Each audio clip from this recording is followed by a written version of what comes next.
Yo era eso que los sociólogos llaman un pequeño burgués liberal, ciudadano de una república democrática y parlamentaria, trabajador intelectual al servicio de la industria regida por una burguesía capitalista, heredera inmediata de la aristocracia terrateniente, que en mi país había monopolizado tradicionalmente los medios de producción y de cambio, como dicen los marxistas. Ganaba mi pan y mi libertad con una relativa holgura, confeccionando periódicos y escribiendo artículos, reportajes, biografías, cuentos y novelas, con los que me hacía la ilusión de avivar el espíritu de mis compatriotas y suscitar en ellos el interés por los grandes temas de nuestro tiempo.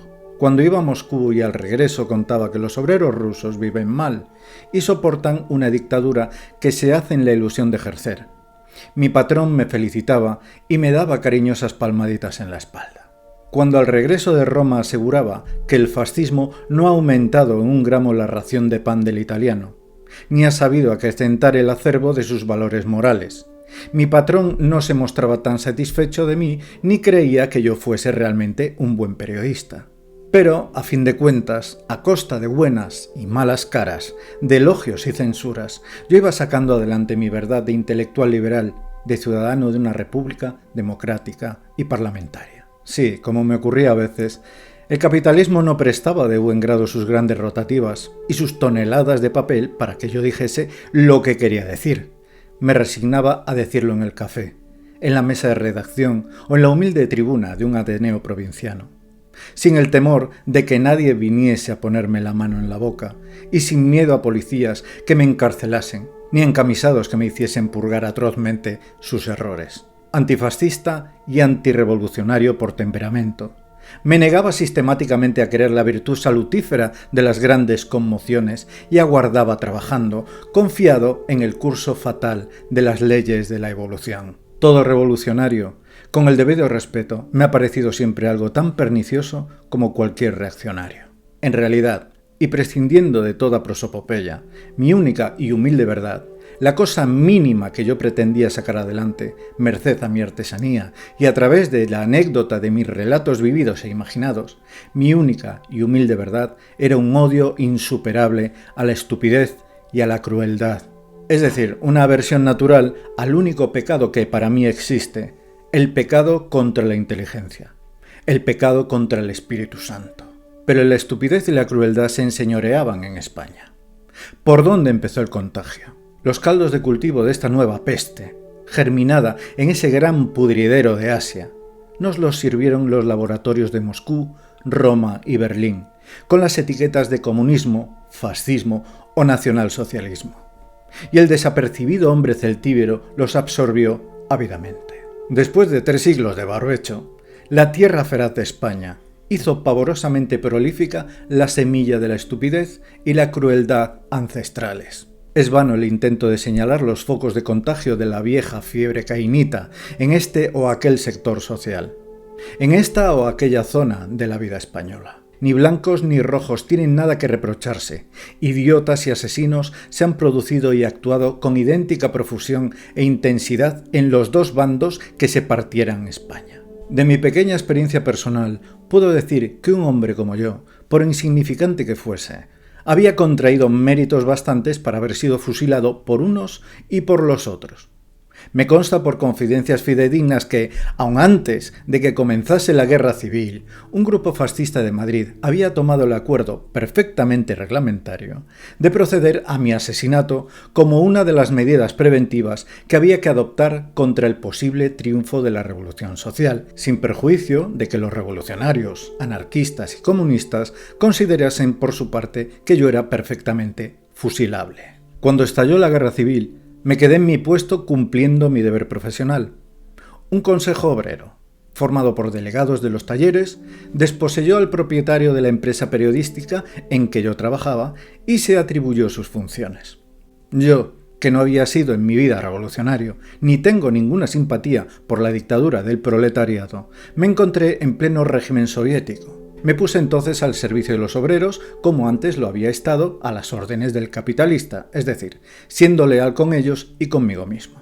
Hice constar mi falta de convicción revolucionaria y mi protesta contra todas las dictaduras, incluso la del proletariado, y me comprometí únicamente a defender la causa del pueblo contra el fascismo y los militares sublevados. Me convertí en el camarada director. Y puedo decir que durante los meses de guerra que estuve en Madrid, al frente de un periódico gubernamental que llegó a alcanzar la máxima tirada de la prensa republicana, nadie me molestó por mi falta de espíritu revolucionario ni por mi condición de pequeño burgués liberal, de la que no renegué jamás. Vi entonces convertirse en comunistas fervorosos a muchos reaccionarios y en anarquistas terribles a muchos burgueses acomodados. La guerra y el miedo lo justificaban todo. Hombro a hombro con los revolucionarios, yo, que no lo era, luché contra el fascismo con el arma de mi oficio. No me acusaba la conciencia de ninguna apostasía. Cuando no estuve conforme con ellos, me dejaron ir en paz. Me fui cuando tuve la íntima convicción de que todo estaba perdido y ya no había nada que salvar. Cuando el terror no me dejaba vivir y la sangre me ahogaba. ¡Cuidado! En mi deserción pesaba tanto la sangre derramada por las cuadrillas de asesinos que ejercían el terror rojo en Madrid como la que vertían los aviones de Franco asesinando mujeres y niños inocentes. Y tanto o más miedo tenía a la barbarie de los moros, los bandidos del tercio y los asesinos de la falange que a la de los analfabetos anarquistas o comunistas. Los espíritus fuertes dirán seguramente que esta repugnancia por la humana carnicería es un sentimentalismo anacrónico. Es posible, pero sin grandes aspavientos, sin dar a la vida humana más valor del que puede y debe tener en nuestro tiempo, ni a la acción de matar más trascendencia de la que la moral al uso pueda darle. Yo he querido permitirme el lujo de no tener ninguna solidaridad con los asesinos. Para un español, quizás sea este un lujo excesivo. Se paga caro, desde luego. El precio hoy por hoy es la patria. Pero, la verdad, entre ser una especie de abisinio desteñido, que es a lo que condena a uno el general Franco, o a un kirguis de Occidente, como quisieran los agentes del bolchevismo, es preferible meterse las manos en los bolsillos y echar a andar por el mundo, por la parte habitable del mundo que nos queda, aun a sabiendas de que en esta época de estrechos y egoístas nacionalismos del exiliado, el sin patria es en todas partes un huésped indeseable que tiene que hacerse perdonar a fuerza de humanidad y servidumbre su existencia. De cualquier modo, soporto menos la servidumbre en tierra ajena que en mi propia casa. Cuando el gobierno de la República abandonó su puesto y se marchó a Valencia, abandoné yo el mío. Ni una hora antes, ni una hora después. Mi condición de ciudadano de la República Española no me obligaba a más ni a menos. El poder que el gobierno legítimo dejaba abandonado en las trincheras de los arrabales de Madrid lo recogieron los hombres que se quedaron defendiendo heroicamente aquellas trincheras. De ellos, si vencen, o de sus vencedores, si sucumben, es el porvenir de España. El resultado final de esta lucha no me preocupa demasiado. No me interesa gran cosa saber que el futuro dictador de España va a salir de un lado u otro de las trincheras. Es igual. El hombre fuerte, el caudillo, el triunfador que al final ha de asentar las posaderas en el charco de sangre de mi país y con el cuchillo entre los dientes, según la imagen clásica, va a mantener en servidumbre a los celtíberos supervivientes. Puede salir indistintamente de uno u otro lado. Desde luego, no será ninguno de los líderes o caudillos que han provocado con su estupidez y su crueldad monstruosas ese gran cataclismo de España. A esos, a todos, absolutamente a todos, los ahoga ya la sangre vertida. No va a salir tampoco de entre nosotros, los que nos hemos apartado con miedo y con asco de la lucha. Mucho menos hay que pensar que las aguas vuelvan a remontar la corriente, y sea posible la resurrección de ninguno de los personajes monárquicos o republicanos a quienes mató civilmente la guerra. El hombre que encarnará la España superviviente surgirá merced a esa terrible e ininteligible selección de la guerra que hace sucumbir a los mejores, de derechas, de izquierdas, rojo, blanco, es indiferente. Sea el que fuere, para imponerse, para subsistir, tendrá como primera providencia que renegar del ideal que hoy lo tiene clavado en un parapeto, con el fusil echado a la cara, dispuesto a morir y a matar, sea quien fuere, sea un traidor a la causa que hoy defiende, viniendo de un campo o de otro, de uno u otro lado de la trinchera, llegará más tarde o más temprano a la única fórmula concebible de subsistencia, la de organizar un Estado en el que sea posible la humana convivencia entre los ciudadanos de diversas ideas y la normal relación con todos los demás Estados, que es precisamente a lo que se niegan hoy unánimemente con estupidez y crueldad ilimitadas los que están combatiendo. No habrá más que una diferencia, un matiz, el de que el nuevo Estado español cuente con la confianza de un grupo de potencias europeas y sea sencillamente tolerado por otros, o viceversa. No habrá más. Ni colonia fascista, ni avanzada del comunismo. Ni tiranía aristocrática, ni dictadura del proletariado. En lo interior, un gobierno dictatorial que con las armas en la mano obligará a los españoles a trabajar desesperadamente y a pasar hambre sin rechistar durante 20 años, hasta que hayamos pagado la guerra. Rojo o blanco, capitán del ejército o comisario político, fascista o comunista, probablemente ninguna de las dos cosas, o ambas a la vez.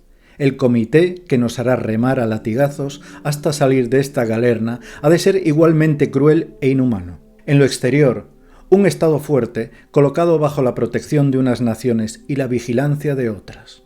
Que sean estas o aquellas, esta mínima cosa que se decidirá al final en torno a una mesa y que dependerá en gran parte de la inteligencia de los negociadores. Habrá costado a España más de 500.000 de muertos. Podría haber sido más barato. Cuando llegué a esta conclusión, abandoné mi puesto en la lucha.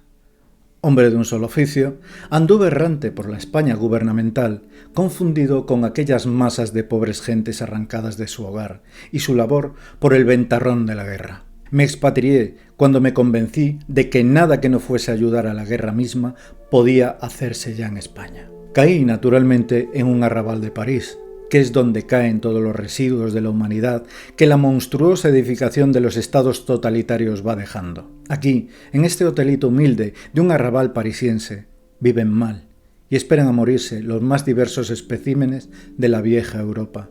Popes rusos, judíos alemanes, revolucionarios italianos. Gente con un aire triste, con un carácter agrio que se afana por conseguir lo inasequible, una patria de elección, una nueva ciudadanía. No quiero sumarme a esta legión triste de los desarraigados, y aunque siente como una afrenta el hecho de ser español, me esfuerzo en mantener una ciudadanía española puramente espiritual, de la que ni blancos ni rojos puedan desposeerme. Para ganarme esta congoja de la expatriación y ganar mi vida, me he puesto otra vez a escribir, y poco a poco he ido tomando el gusto de nuevo a mi viejo oficio de narrador. España y la guerra, tan próximas, tan actuales, tan en carne viva, tienen para mí desde este rincón de París el sentido de una pura evocación. Cuento lo que he visto y lo que he vivido más fielmente de lo que yo quisiera. A veces los personajes que intento manejar en mi albedrío, a fuerza de estar vivos, se alzan contra mí y arrojando la máscara literaria que yo intento colocarles, se me van de entre las manos, diciendo y haciendo lo que yo, por pudor, no quería que hiciesen ni dijesen.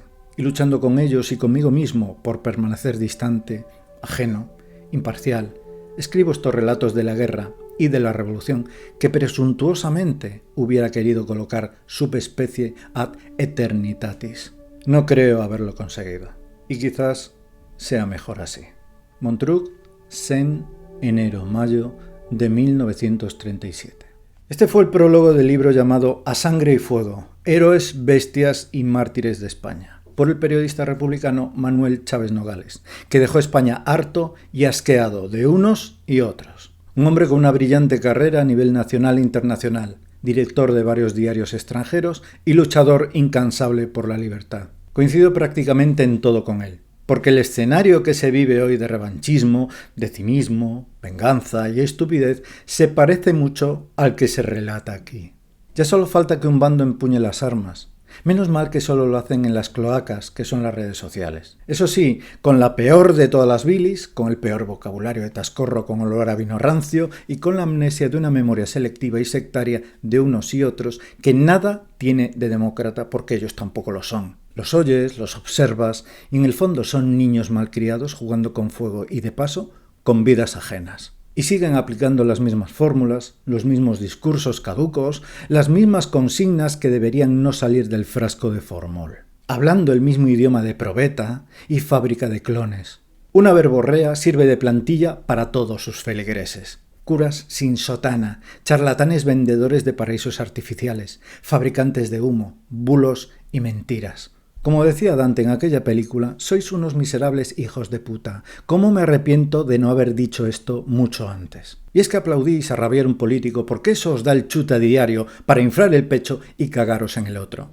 Luego llegaréis a vuestra casa y seréis tan cobardes, tan hipócritas y tan mierdas como siempre. Ah, pero tenéis el Twitter. Hablo, por supuesto, de los fanáticos de uno y otro lado, claro. Y también de esos otros cobardes que crean varios perfiles en redes sociales pretendiendo ganar una guerra a base de extorsionar o molestar a otros, cuando ellos mismos saben que si les pusieras un arma en las manos se cagarían por la pata abajo. Me quedo con esta frase de Chávez Nogales: miedo de los sectarios al hombre libre e independiente. Y parafraseando, sin ellos, sin esas gentes, la causa de la libertad en España no hay quien la defienda.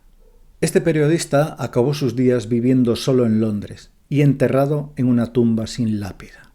Y poco más tengo que decir, solo que una de las grandes cosas que tiene la paz y el entendimiento racional entre personas es que es barata. Favorece el comercio, la competitividad, la innovación y la prosperidad. Lo otro es la peor mierda que ni para estiércol sirve. Han pasado más de 80 años de este texto. Y la solución que proponen muchos es que vuelvan 2 clases de dictadura, o quizás 3. Fascinante, a la vez que vomitivo. ¿Sabéis lo que deberíamos hacer? Deberíamos recuperar aquella idea de George Carlin, el humorista, meterlos a todos en un territorio similar al tamaño de Texas, separar a cada bando con un muro, que una vez al mes se abre una puerta situada en el muro central y que el destino haga el resto. A lo mejor así, cuando no quede ni uno, o en minoría minoritaria, nos dejarán de una vez con nuestra paz. Pero allá vosotros.